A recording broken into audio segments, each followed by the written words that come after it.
प्रियातोष प्रस्तुत करता है my universe the beauty diva, a charity event for geriatric women. और आप देख रहे हैं diva diaries, story behind the crown. नमस्कार, मैं विद्या रावत, नोएडा यूपी से। मेरे परिवार में मेरी बेटी है, उसकी मैं शादी कर चुकी हूँ और अब मेरा जीवन जो बाकी है वो सोशल एक्टिविटीज के लिए है। जब मेरी बेटी 3 साल की थी, मेरे पति हमें इस दुनिया से छोड़ के चले गए थे और उसके बाद मेरी बेटी का भविष्य, अपना जीवन बिताने के लिए मुझे ये फैसला करना पड़ा, मुझे जॉब करनी पड़ेगी। अपनी बेटी के भविष्य के लिए मैं कहीं पे भी समझौता करने को तैयार नहीं थी। मैंने फिर उसके बाद प्राइवेट जॉब मैंने वो की है। कुछ समय बाद मेरी नौकरी चली थी। नौकरी जाने के बाद में मैंने 14 साल की लड़ाई लड़ने के बाद मेरे को ज्वाइनिंग का ऑर्डर हुआ कि मुझे ज्वाइन करवाना है। तो मुझे ज्वाइनिंग मिली, लेकिन बीच का मुझे पैसा नहीं मिला।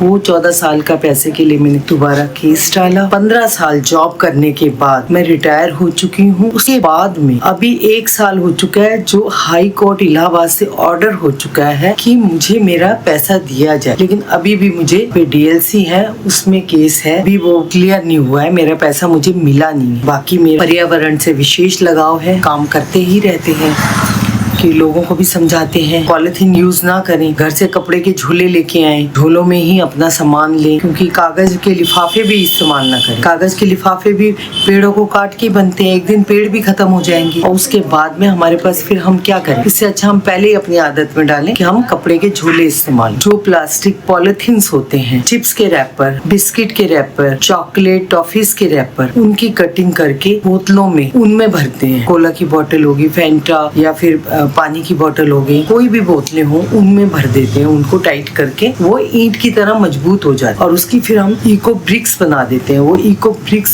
टाइट करके बंद करके और फिर हम क्यारियां बनाई हैं। क्यारियों के लिए जैसे ईंट यूज करते हैं, हमने उसमें इको ब्रिक्स लगाई हैं, उसमें पौधे लगाए हैं। इको ब्रिक्स है, उसका ध्वज मंडल बनाया है। ध्वज मंडल के साथ में हमने कुल्हड़ इस्तेमाल किए हैं। क्रम हमारे होते हैं तो हम वहाँ कागज के गिलास जिन्हें कहा जाता है वो भी इस्तेमाल नहीं करने देते। स्टील के गिलास रहे या कुल्हड़ है। कुल्हड़ में क्या होता है, इस्तेमाल करने के बाद में हम उन्हें फेंकते नहीं, हम उन पौधे लगा देते और जैसे ध्वज मंडल के आसपास उसको सजा देते। मंदिरों में जो फूल चढ़ते हैं, उन फूलों पे लेके वहाँ पे रंगोली बना देते हैं, सज्जा कर देते हैं। कोई कार्यक्रम होता है, हम मंदिरों के फूल ही इस्तेमाल करते हैं। फूल मंदिरों के बचते हैं, वो हम लोग कंपोज करते हैं, खाद बनाते हैं। गड्ढा करके और टी और फूल डाल, गोबर डाल के उसको पूरा मिक्स करके उसको खाद तैयार करवाया जाता है। बाकी स्लम वाले बच्चे हैं तो अपनी तरफ से कभी बैग्स या उनकी फीस बच्चों की जो नहीं दे पा रहे हैं, कि इस तरीके से मदद करना, बच्चों को कभी घुमाने के लिए लेके जा, उनके साथ जाके त्योहार मनाना, यही मेरे जीवन का ध्येय रह गया है। समय जितना सक्षम मैं हूँ, मैं धरती माँ का ऋण उतार पाऊँ जो हमें खाने के लिए दे रही है, रहने के लिए दे रही है, और पर्यावरण,